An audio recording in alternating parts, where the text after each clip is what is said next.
Hello, and welcome to part 1 of the Learn to Werewolf series. In this video, I'll be going over the class and racial passives in ESO, and we'll touch on how they affect you on your werewolf build.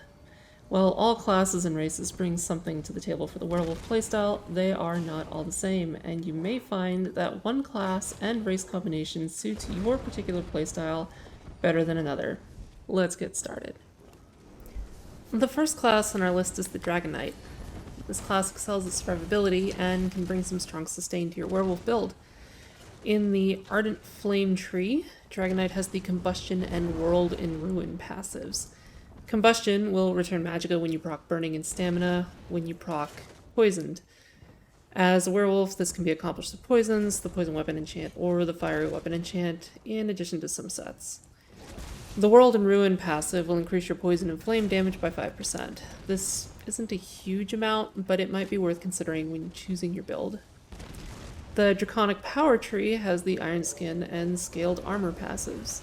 These are both great defensive passives, with Iron Skin increasing the amount of damage you can block, and the Scaled Armor passive giving a flat 1,650 physical and spell resistance. And finally for Dragonites, the Earth and Heart tree has Battle Roar and Mountain's Blessing. Battle Roar will restore a large amount of health, stamina, and magicka whenever you go into werewolf form, and so acts like a pseudo reset for you. Mountain's Blessing, while it doesn't help you while you're in werewolf form, will help you give you additional ultimate while out of form to speed getting back in. The Nightblade class is a strong werewolf class. It gives some of the best sustain in the game, and has some juicy damage options as well. In the Assassination tree, Nightblades have the Master Assassin and Executioner passives. Master Assassin gives you nearly 3,000 physical and spell penetration while flanking your target, and the Executioner passive returns 1,000 magicka and stamina whenever something you've damaged recently dies.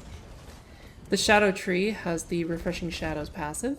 This passive will give you an extra 15% health, stamina, and magicka recovery at all times, and is incredibly useful for an Outlast type of werewolf build.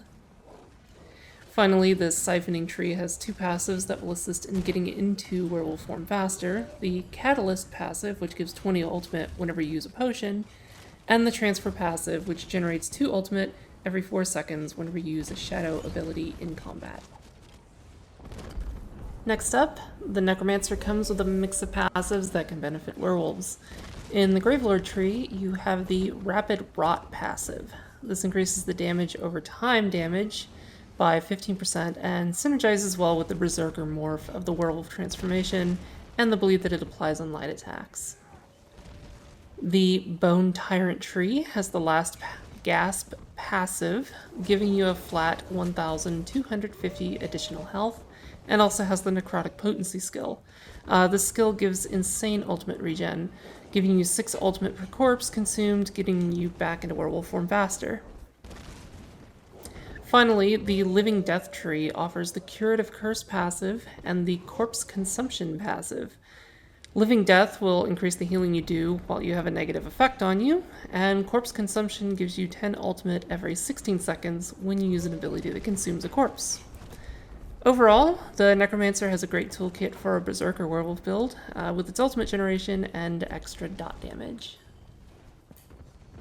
The Sorcerer class is largely considered the strongest of the classes when it comes to werewolf builds, as it offers a wide range of buffs to damage and sustain.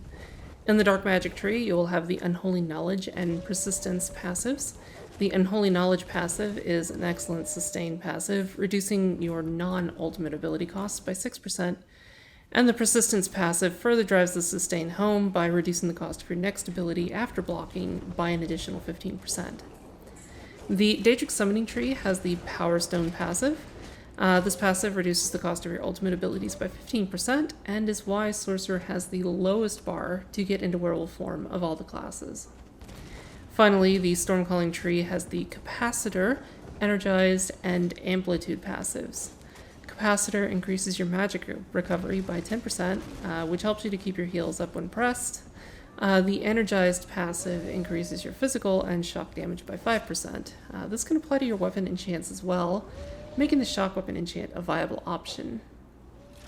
And lastly, the Amplitude passive increases your damage done by 1% for each 10% health your target has, meaning a target at full health will take an extra 10% damage from you. The Templar class is a very strong choice for werewolves as well. This class offers great utility outside of form and has some of the strongest damage increase and cost reduction passives, rivaling the Sorcerer class in terms of output. In the Adric Spear tree, there is the Balanced Warrior passive. This gives an extra 6% weapon damage, as well as increasing your physical and spell resistance by 1,320.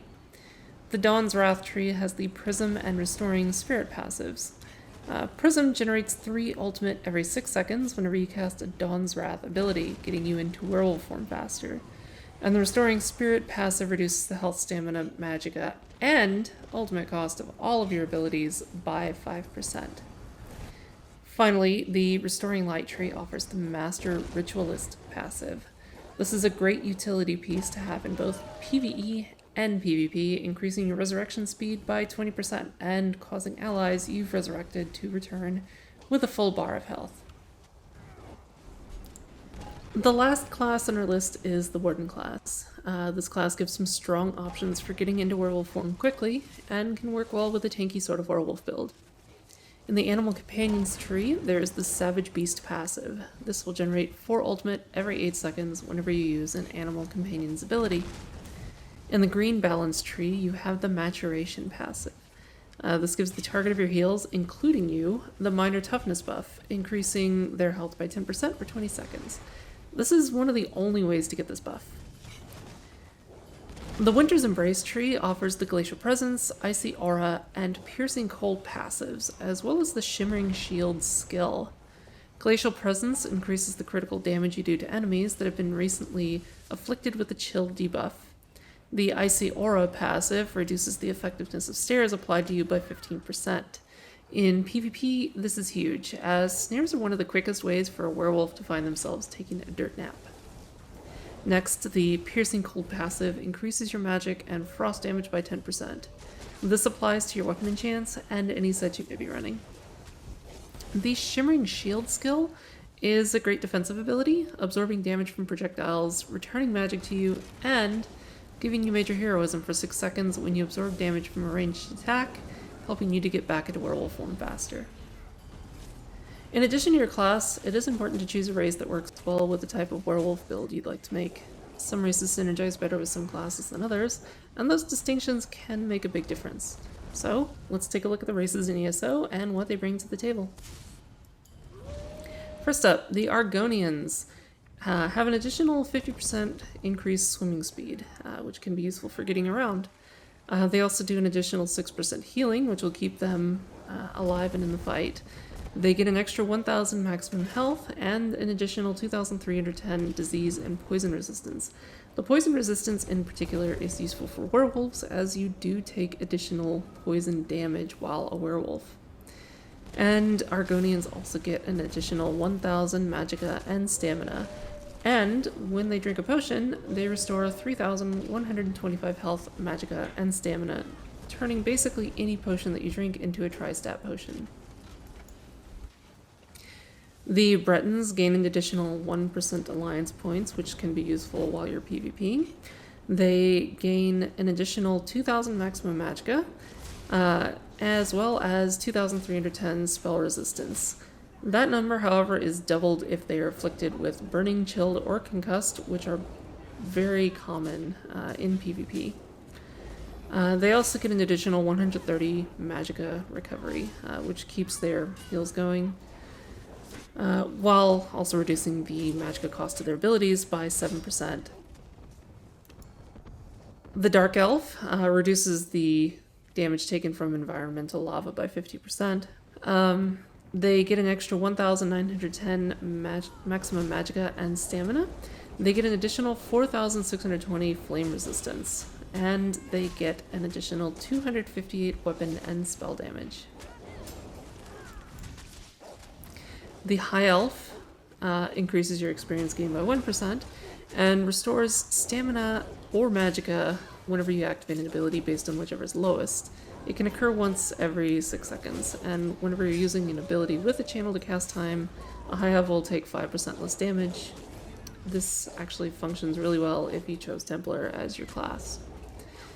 High elf also gets an extra 2000 maximum magicka and an additional 258 weapon and spell damage. Imperials get an additional 2000 maximum health, 2000 maximum stamina, and they reduce the cost of all of your abilities by 6%. This includes your core combat abilities. Khajiit are one of my favorite races. They get an additional 100 health recovery and an additional 85 magicka and stamina recovery. In addition to that, they gain 915 maximum health, magicka, and stamina, and deal an additional 12% critical damage and healing. If you're the stealthy sort, they also decrease your detection radius in stealth by 3 meters. Nords increase your maximum health by 1000 and your frost resistance by 4620. They also get an additional 1500 stamina, and when you take damage, you gain 5 ultimate.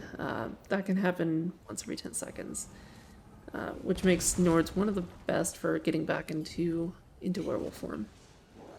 And beyond that, they also get an additional 2600 physical and spell resistance. Orcs are a strong PvP class. They gain an extra 1000 max stamina, an extra 1000 max health, and whenever they deal damage, they heal for 2125 health once every 4 seconds. They also get an additional 258 weapon and spell damage, and reduce the cost of sprint by 12%, and increase the movement speed of sprint by 10%. Red Guards reduce the cost of weapon abilities by 8%, and they reduce the effectiveness of snares applied to you by 15%. This is super useful for a werewolf. As I stated earlier with Wardens, a snare will kill you very fast as a werewolf. They also get an additional 2000 maximum stamina, and they have a strong stamina restoral in the Adrenaline Rush, which gives you 1005 stamina back every 5 seconds when you deal damage. The Wood Elf reduces your fall damage taken by 10%. This can be useful in PvP for jumping out of keeps. They have an increased stealth detection radius by 3 meters, helping you to find and avoid ganks. They increase your movement speed by 5% and your physical and spell penetration by 950. Wood Elves also get an additional 258 stamina recovery and an additional 2000 maximum stamina. Like the Argonians, they also receive disease and poison resistance, increasing it by 2310. Some race and class combos you might consider would be something like an Imperial Sorcerer for the cost reductions that both offer. Khajiit Nightblade, because that would benefit you both in and out of werewolf form with the additional crit damage. Red Guard Warden would also be useful for the snare reductions they receive. A high elf or an orc, or a dark elf for that matter, would be good for a bruiser type build, either a necro or a Templar. Ultimately, what you want to do is maximize whatever you feel you would enjoy the most with a werewolf, whether that be snare reductions or raw damage output or survivability. Alright, that's it. Thanks for watching. This is an ongoing series. If you'd like to see more as it's released, be sure to pound that like and subscribe button.